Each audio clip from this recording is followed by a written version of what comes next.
దేశంలోని ప్రఖ్యాతిగాంచిన తిరుమల తిరుపతి దేవస్థానంలో ఆ తిరుమలేశుని దర్శనం కోసం క్యూ లైన్‌లో భక్తులు తొక్కిసలాటలో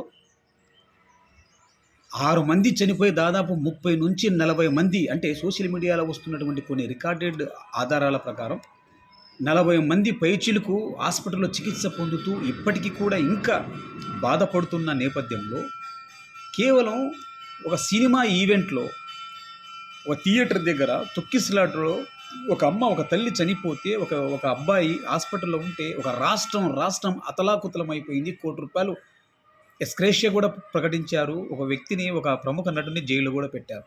మరి సోషల్ మీడియాలో వస్తున్న కొన్ని రకాల కథనాలు, వార్తల నేపథ్యంలో తప్పకుండా అధికారుల నిర్లక్ష్యం, టీటీడీ స్పష్టంగా టీటీడీ నిర్లక్ష్యం జరిగిందని చెప్తున్నారు. మరి ఇప్పుడు టీటీడీ చైర్మన్ బీఆర్ నాయుడిని విజనరీ చంద్రబాబు గారు రాజీనామా చేయిస్తారా?